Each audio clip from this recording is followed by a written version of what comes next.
I remember I was in my gym, just randomly I just see Cardi B like working out like right next to me. For the longest time she was wearing no makeup, so it was like really difficult for me to like identify her. But like I saw this like one tattoo on her like neck, which was like, I've definitely seen this tattoo somewhere. And then I look up Cardi B and it's like the same tattoo and she looks like very similar to Cardi B. I'm like, okay, this has to be Cardi B. Then I actually go up to her and I'm like, are you Cardi B? And then she was like really shy to like... Yeah, I mean... Hi everyone, welcome back to another episode of Spill the Tea with Aditi. Today we have a very special guest, Mr. Varin Agarwal, who's an NYU Stern alumni and now he's moved back to India to work as a concept creator at LimeRoad.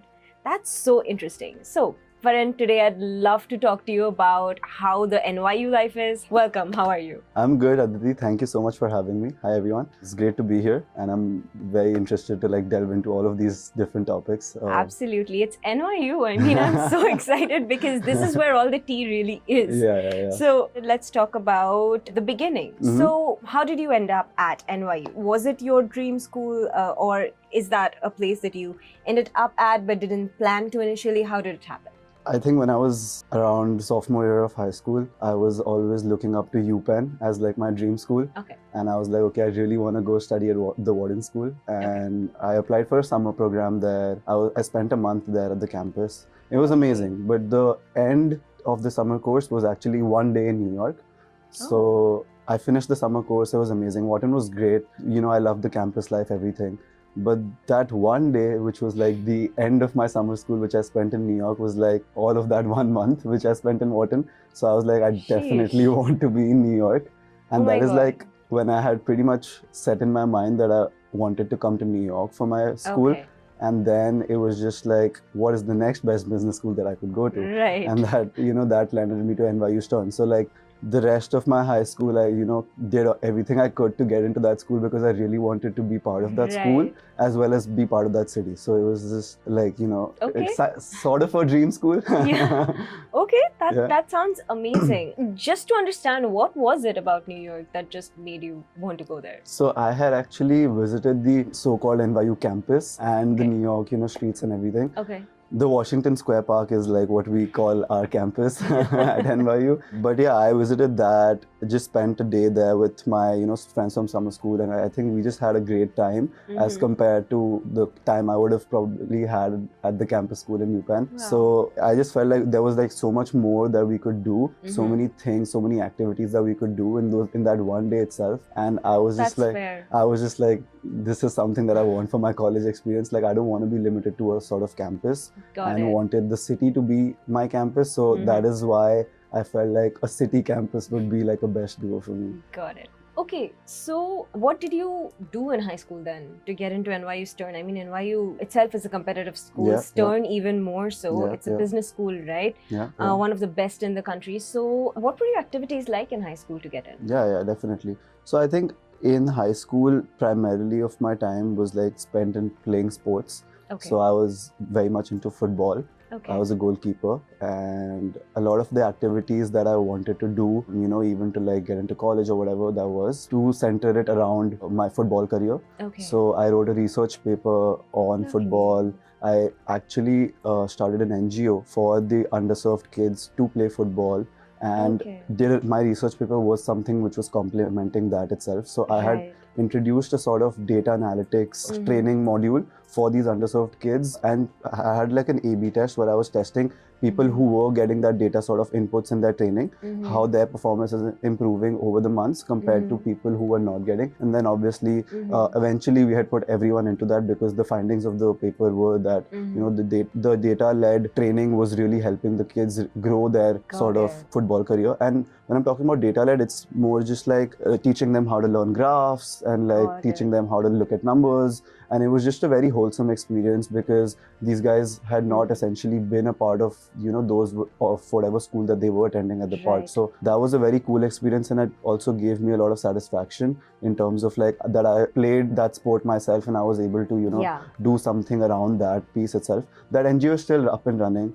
We had raised a couple of dollars at the moment, and and now it's taken up by my juniors in high school who continued to, take that journey forward. So that was pretty amazing. One of my really sort of moments in high school, which I really, would remember, was that I had written a book. I had not intended to write the book initially, but it was basically that I was, sitting with my parents, one of my dad's really close friend who happens to be very successful. And I was just, sort of trying to understand what got him there and what he did in his teenage years that, shaped a person like that in the future. So I was just like having that conversation, and I sort of realized that this is a really cool conversation to be having, and why don't I like compile a set of these conversations which I could have with, friends of my dad or people who I could reach out to, cold email and stuff like that from different industries, just to understand what they were doing in their teenage years, so as to get guidance for myself, but also like get guidance for like thousands of other kids who are probably in that boat trying to figure out what they want to do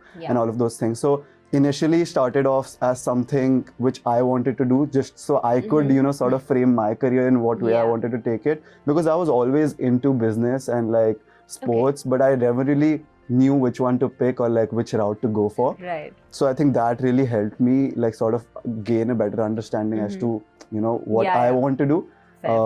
So I went up, actually interviewing 30 of these candidates from different spheres. One was like a sportsman, one was like a politician, one was like someone in the news, someone in the media industry, one was a doctor. So, and a lot of startup entrepreneurs as well. So just sort of understood what behaviors they were sort of reflecting in their early childhood years, what kind of parenting they received, what kind of colleges they were looking up to, all those hobbies so I just tried to capture all of their life before they got successful, which I felt like no one had done at that moment. Right.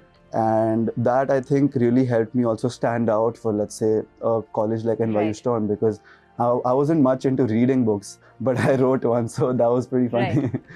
No, that's fair actually, because even in our experience repeatedly we see that genuine passion and genuine activities get through. I mean, you just do something for the sake of college. It's very different from if you're doing something that you actually feel strongly about. Exactly. And it's like kind of portrayed in sort of your application as well. Like when you're doing something out of like, which is complementing your sort of interests and hobbies, it is very clear that, this is something that has come out of passion. It always shows up. Yeah, it always shows up. So I think that was a great point there. So, were there any particular stereotypes that you were expecting? Were they true? Were they not true? Yeah, so I think NYU in itself is a very big school.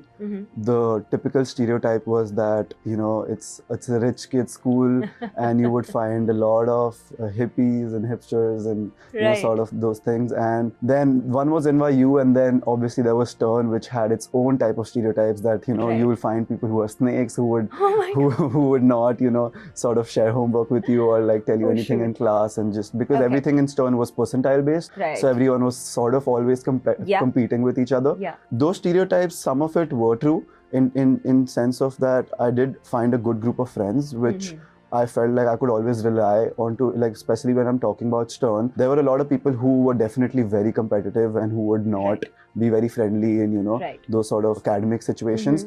But again, it's just about how you form a community there, about with your friends and all of that stuff. So that I think really helped me out, and I didn't face that many issues, trying to navigate through the academic life at Stern. But yes, that stereotype is somewhat true. Okay, that's fair. Somewhat true is fair. So what was NYU overall like, and what was NYU particularly like for you as an international student? I think a good representation of NYU is really the city itself, like New York itself. It is very difficult for, I would say, an international student to just go to NYU and be comfortable the first day itself.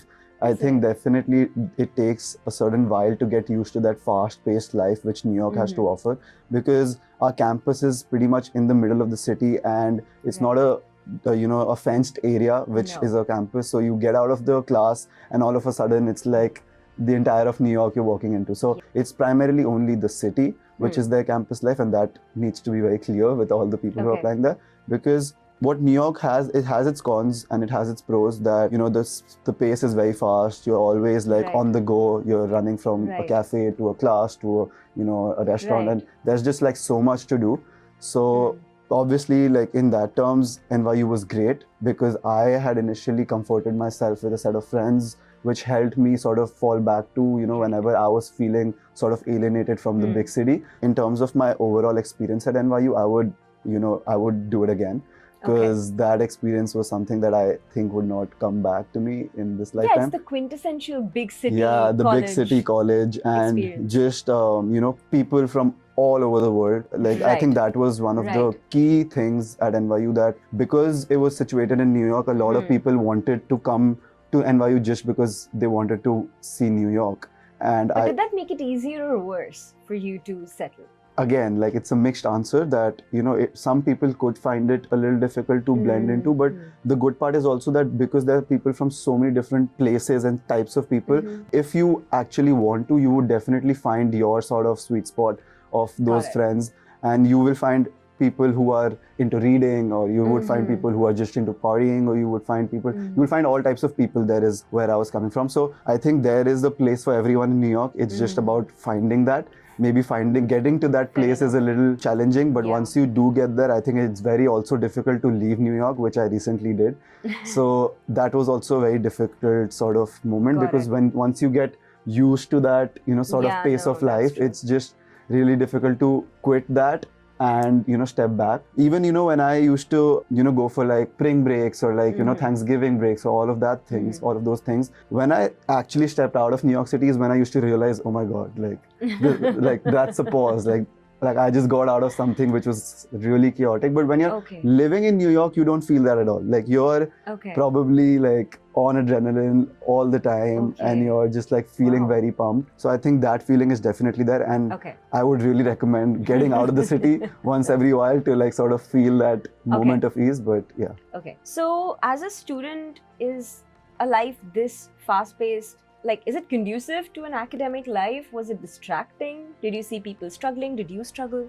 Yes, it is a little distracting, definitely. I did see a lot of people struggle. I struggled on some parts as well, where maybe academics was getting a little challenging. But again, it's about finding that, right mix of having that sort of self-awareness as well, of when you want to, connect to that part of the life, and when you want to seriously focus on your academics. The NYU library was pretty calm in that sort of way. Like, we used to spend a lot of time there, a bunch of our friends, and even people who are not friends are just like studying for exams all together. So during exam time, I think when you make it a tradition sort of to just like get up in the morning, shower, and just get to the library, I think then NYU does a good job of like maintaining its library pretty well, that you are spending 12 hours there without even realizing, and the friends that you make in the library are something that stick with you. So in that sense, it's just about that first initial push that you need to like get yourself to that particular spot, and once you do that, I think it's something which is controllable.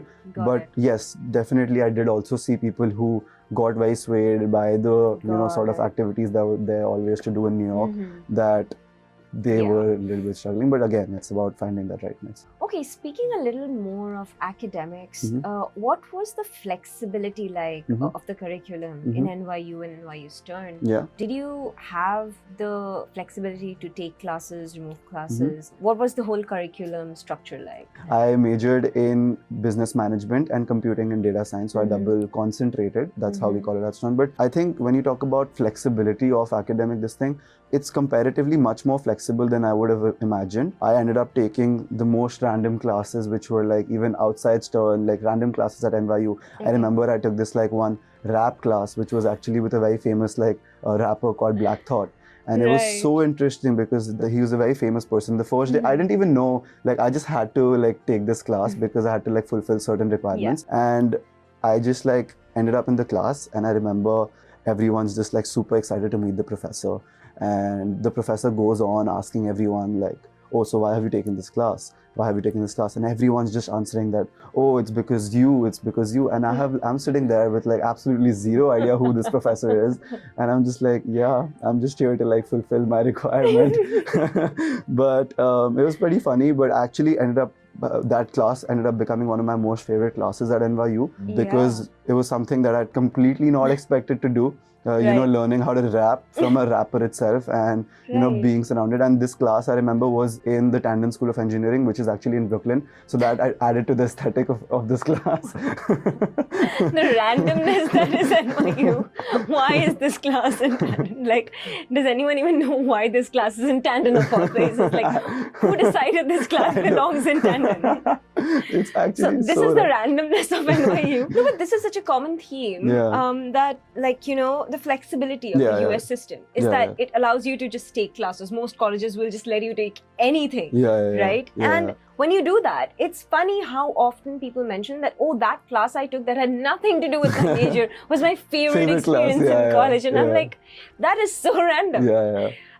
But yes, NYU is its own thing in keeping the rap class in Tandon. So I don't know what that's about, but sure. No, but so talking more about flexibility, I think there were definitely some prerequisites that one had to do. So that does take up some time. But again, you also have a lot of flexibility in terms of what classes you wanted to take. For example, my second concentration, which was like computing and data science, it purely came out of just interesting classes that I thought were interesting, data analytics or like data mining, all of these interesting classes, which I was just like, okay, I think this is something interesting. I should, take these up. And I just started doing this. One class was, I think, a social media and, brand marketing class. And suddenly I sort of figured that these are all accumulating towards a concentration. And I accidentally, double concentrated in this without even realizing. So it was just about me trying to take classes which interest me. And that sort of formed, opened up a different career path for me altogether. So that sounds like a very organic way. Very organic, yeah. So I had intended to, obviously do finance when I had joined Stern. So the first year, which is like, again, a very stereotypical sort of thing that you're going to Stern, you're definitely studying finance and you want to enter into investment banking and all of those things. But I did first year of my classes, I did, do some requisites in finance, in business management. But then I quickly realized that it's actually very important for me to also learn different sorts of aspects to the business, because again, it was becoming too stereotypical for me to just, go into finance. And it was sort of like a funny thing at campus as well. Like everyone's just like saying that. So I was like, okay, let me just try to do one more concentration just so I can say finance and something. I was also able to actually spend a semester abroad, wherein I was taking any class that I wanted to. So in terms of flexibility, I was able to cover those two sort of concentrations as well as take random classes like rap, painting and gaming, but also was able to actually study abroad. That's amazing. Do you want to tell us a little bit more about this semester that you studied abroad? Yeah, definitely. I think one of that semester itself was one of like my most favorite semesters of college. So the usual NYU, they also have a study abroad program wherein they have other NYU campuses all across the world. But Stern offered a different IBEX course, which was like an international business exchange course, wherein you actually swap with one person from a different university altogether. So you're basically entering that university and doing the studies of that university and living with people from that university. So I think that was something which was really unique. I had gone to the University of Amsterdam because I was really clear that I wanted to be in Europe. Two primary reasons. One was because of my love for football. I always wanted to be in a sort of country which really loved football. I wanted to play and I also wanted to like watch. And very lucky that semester itself, the World Cup was happening. So it was amazing in terms, because I was in the Netherlands, supporting Netherlands even when I didn't want Netherlands to win, was a pretty good experience. And the other reason was definitely traveling and meeting new people. So I think Europe in terms of that adds that flexibility of like catching a train wherever and whenever you want to do that. So I think and that aesthetic. Yeah, so I think that was a really cool program. I met probably so many nationality people that I've not even met at NYU. Like that was, I think, one of the most amazing experiences of my study abroad, because a lot of other European kids as well as kids from other, continents and countries were also part of that. So we had literally one dormitory where there were 800 people who were just studying abroad, living together. So I think that was like one of the craziest times I've ever had. We had like a big lounge where we used to like chill every day after class. Everyone was taking the classes that they wanted to.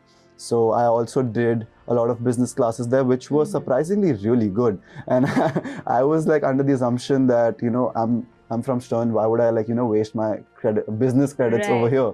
But it actually turned out to be the opposite. Like the business classes that were offered in the University of Amsterdam were pretty cool. And the professors that were there were also sort of giving a very practical sort of learning experience for the kids. So for example, I was always into retail and like business management and like all of those things. So I remember I took this like one retail therapy class, and it basically was a 4-month class wherein you had to pair up with a retail firm. So in Europe, Aldi is a very big sort of grocery/apparel retailer. So I was paired with Aldi, wherein 4 months of the education was literally sitting in Aldi's office and like just sort of interning, but forming a research paper of my own. So that was a very cool experience, and I definitely recommend that for other people as well. That's absolutely amazing. Interesting experience is always made for learning experiences, and I think that's what this whole system is about anyway. So that's absolutely amazing.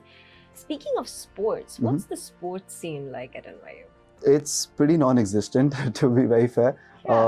They boast a lot on their website that they have so many sporting facilities and all of those things. So I mean, I'm sure they do. Which I'm sure they do, but it's not in their campus. Like most of the and I don't think without a campus it's possible to have that sports spirit that other colleges have, definitely, that a UMich has, definitely. Or, so that was one sort of setback when I think about NYU, was that I was very excited to sort of experience that sporty culture which I had always seen in movies and like TV shows. US sporty culture, which was definitely lacking. I think because we were in the prime sort of Manhattan, there was barely any space for them to even have a really good sort of a sporting facility. I mean, people to pool in together in one campus, like how are you supposed to build that sport? Like let's break it down. Why does a sports culture even evolve, right? Kids are stuck in one place away from say a big city, and they have to build a community through something. Yeah, exactly. This isn't the case. They don't have to. They have 15 distractions. They don't need the sport. And the worst part was that NYU's all the sporting facilities that they mentioned on the website were actually there. No, of course they're there. But they were 2 hours away from the city in like deeps of Brooklyn, where you had to travel 2 hours by the subway and actually go play, which was like completely off the... And the students have so much entertainment available in the city. Why would you travel 2 hours to watch a rookie game? Yeah, exactly. So I think the sporting culture wasn't there. Although I was really into football and a lot of other sports as well. So I did play a lot of like intramural and club sports and all of those things. But again, it was a very small part of like the entire NYU era, that I would say. But yeah, if not sports, then NYU is known for celebrities and fashion, and that stereotype is very there. So what was it really like? Did you see celebrities all the time? Were people really as crazy about fashion as it sounds? Did that inspire you coming into fashion? Definitely. I think that's a good topic to sort of touch because it's at the end of the day, a prime reason for me to also attend NYU was that a lot of business leaders / celebrities would be always in New York, and NYU has good sort of program wherein they invite a lot of guest speakers. So that was, I think, one of the prime reasons, which I forgot to mention before, was that I wanted to, sort of be part of these exhibitions, these part of guest lectures. NYU Stern used to always host, let's say Indra Nui, for example, or a David Solomon, the CEO of Goldman Sachs. So these people were always, once every week used to have a guest lecture for sure, wherein you just like sit in a hall and just listen to these guys talk and debate and panel discussions and all of those things. And was that any different from just watching it on YouTube? Definitely. I think you get to interact with them. You get to ask questions which you want to. And it's sort of in a very... These guys are also catering their entire conversations around the NYU kids. So I think that in itself really makes a difference.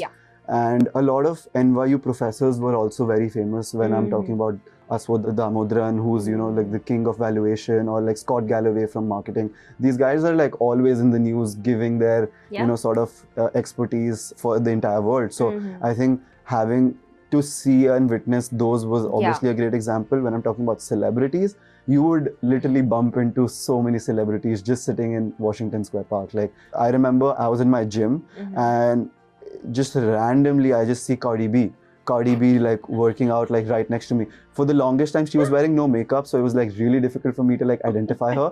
But like I saw this like one tattoo on her like neck, which was like, I've definitely seen this tattoo somewhere. And then I look up Cardi B, and it's like the same tattoo, and she looks like very similar to Cardi B. I'm like, okay, this has to be Cardi B. Then I actually go up to her, and I'm like, are you Cardi B? And then she was like really shy to like. Yeah, I mean, you do hear a lot about how New York has evolved as a city. Yeah. So, in terms of those stereotypes, is it really unsafe? Is it actually, just little dirty?